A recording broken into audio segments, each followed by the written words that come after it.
okay, you're going to direct, you know, stand before us and ask questions, we would just ignore you. And that's a tactic that they've employed repeatedly. So in the recent full council meeting, the other day, we went put our questions. Of course, when it comes to Palestine, they interrupt us. There was even an attempt to mock us when another resident asked a question on something else, and it was almost like a brownie point system. Okay, well done. Yeah, that's how quick you've got to ask it. Very well, very. And it's like, we ask you these questions, you don't answer. You sit there and mock us. Even when we ask these questions, there's no straight answers. We've challenged them. They actually cut and paste answers that they've used even for other questions by different councillors. They must have like some cut and paste book that they literally paste it in, and that was challenged and exposed by local papers as well. Two local papers have actually been commenting quite a lot on the situation at Greenwich. So yeah, after several attempts to continue again to deny us our right to democracy and speak in these questions, and you have to sit there with gritted teeth and just talk. And then you just get this denial and this mocking, and then they deny that they have anything to do with the issue. Oh, and this is what the leader of the council said to you, I believe, Ferdy, when he said to you, oh no, we only deal with local issues, not international. And at this point, you reach a point where you just can't bear anymore the absolute hypocrisy, the lies, to sit there and say that when they know full well that they are complicit. In fact, I don't even use that word anymore. They are participant in the genocide of our people, which is when I just had to stand up and say something, because when you are rejected continuously, they don't answer your questions, they refuse to meet you. How else are you supposed to express that except to stand up and say it? And this is what we must do. If we have to stand up and interrupt the meeting, that they won't listen to us, they deny us all our rights on that point, there's no other choice but to stand up. So I did. I confronted them. I explained, actually, that is absolute hypocrisy. And he keeps referring to the interfaith community that they have. I will get to that in a moment. But so I expressed my disdain at what he's saying, that it's not factual. He has everything to do with it. This council has everything. As long as they are funding and investing in weapons, arms, and illegal settlements in Israel, then they have everything to do with it. And when we talk about local issues, well, okay, take out the 63 plus million pounds that you have invested in this war machine and invest it here locally. It's not like there's not enough problems or things that you could be putting that in that's actually going to benefit people, but no. And you can't justify it that, because it makes a profit, that's okay. They have a duty of care. There's a judicial duty. There's an ethical and moral and obligation to do something. They've called themselves an anti-apartheid zone. They supported the anti-apartheid movement to dismantle South Africa apartheid. We should be applying that in the same way here, right now, and call them out on the hypocrisy. And when they prevent us from speaking, we must reclaim our right to speak and stand up and oppose it. Otherwise, we're all going to be in grave and dire risk of losing and being stripped of all of these rights. If we don't stand up against such an injustice now, we only have ourselves to blame when further future injustice occurs, if we sit here and do nothing and sit silently on the sidelines around something so awful.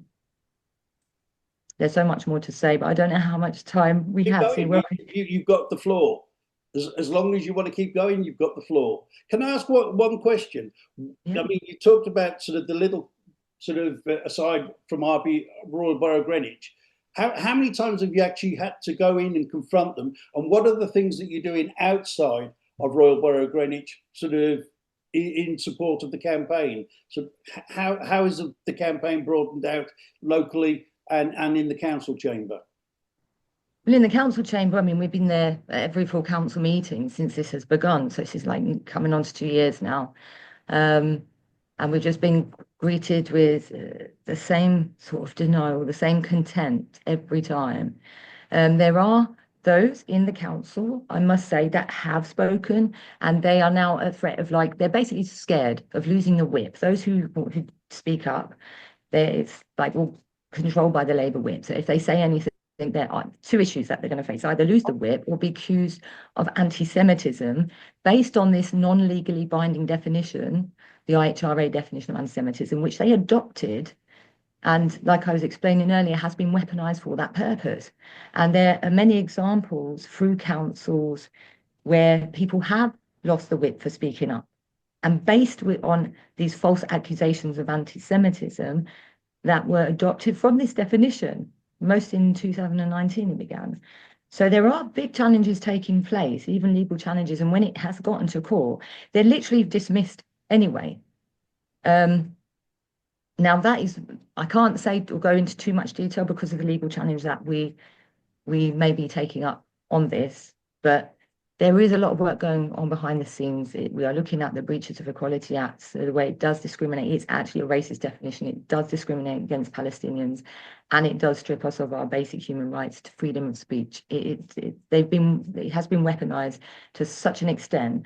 It's like an intimidation tactic to prevent people from speaking. And this is the kind of things that they've employed that also need to be challenged. Now, with that, we work on a mass campaign, like from that to challenging state repression in general. The divestments campaign, we're doing a massive collaboration with several other grassroots campaigns literally across the country and some beyond, as well as union bodies, different political parties. Now, Green Party, I know, are the first to call it a genocide and apartheid.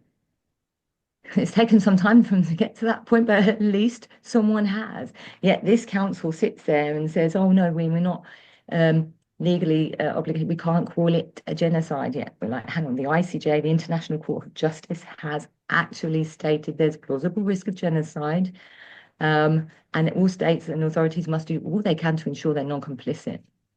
Again, obfuscations, and we don't need to wait until everyone's been wiped out to see and call it what the whole world is witnessing live stream.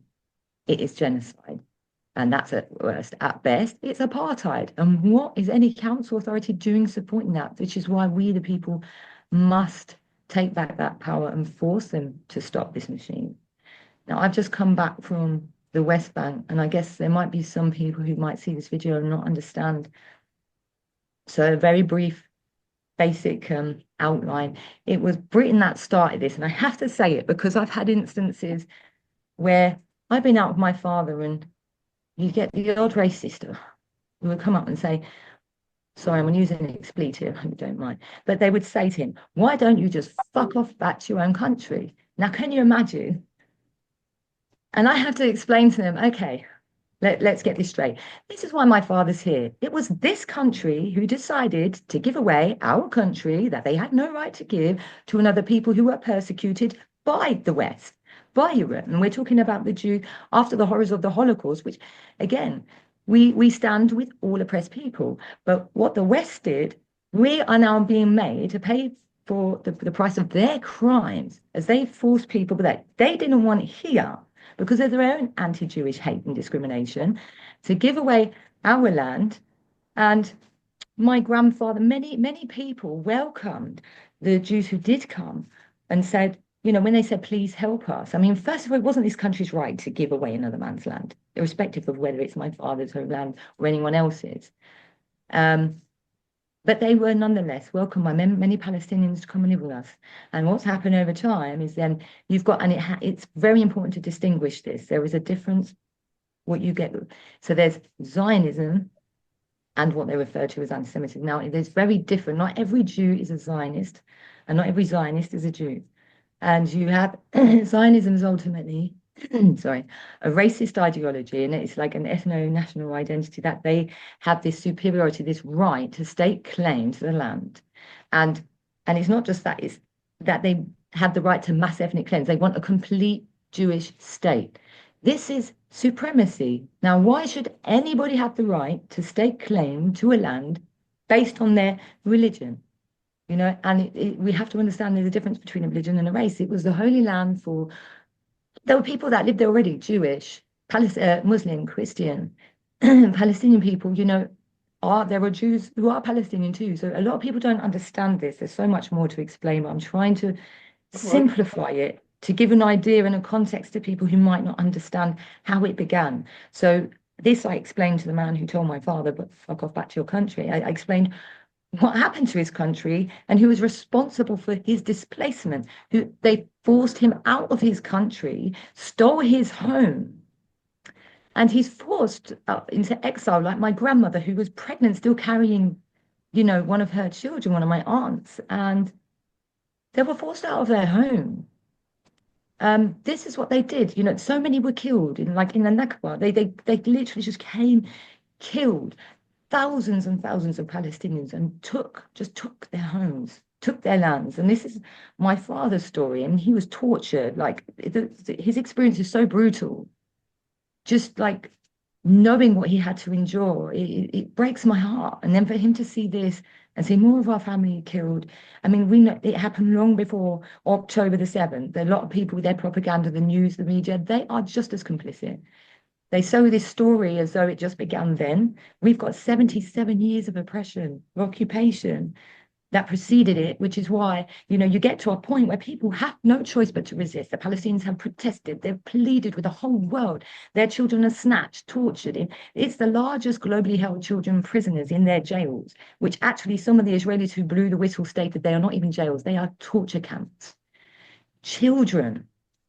They are tortured, abused, beaten, psychologically raped. People, their parents don't know where they got. They literally just take people, torture them in these torture camps for indefinite periods of time, what they call under administrative detention. They're like have their own laws that they create where they can basically do anything to Palestinians and with complete impunity. There is no one stopping it. And this is what's been taking place for decades, decades. Literally every one of my cousins has probably been through their prison system and tortured and abused. And they do this. It's like the norm, and they will just shoot at you, and they have their checkpoints. And Palestinians are like dehumanized to the point where they're herded like cattle. I've just come back from the West Bank where I've seen all that, but I'll come to that again. And this is what I say to those people who sit there and say, "Why don't you fuck off to your country?" Well, and that's why I was born here. I'm a child of the diaspora. Otherwise, I would have been born in Palestine, in our homeland, if we were allowed to exist there. But no, you have this racist ethno-nationalist ideology where someone just comes in, takes your home, kicks you out, kills your family, and now genocide. That's what it's led to. And there is nothing just or right, however they wish to sell it or brush over it. This is what it is. And it's so horrifying that it's taken what's happened to shake the world. And a lot of people are now starting to understand what's happened, how we got to this. And it was this country responsible for making that happen. And we need to stop it. We need to stop it for everyone else, for humanity's sake. So when I explained to this man, this is why, and this is now my country too. Like I am torn between like my father's homeland and here where I've born and what I've known. But, so when you say that, please understand like why people are here. And if this government weren't so complicit or had this weird supremacist ideology, this colonialist imperialist way of thinking that we have the right to just go and take, pillage, kill everyone else. And then people don't seem to understand why there's mass immigration and people come. It's just, we are one race. I don't distinguish between any race. It's that we should be taking care of each other because an injustice to one is an injustice to all.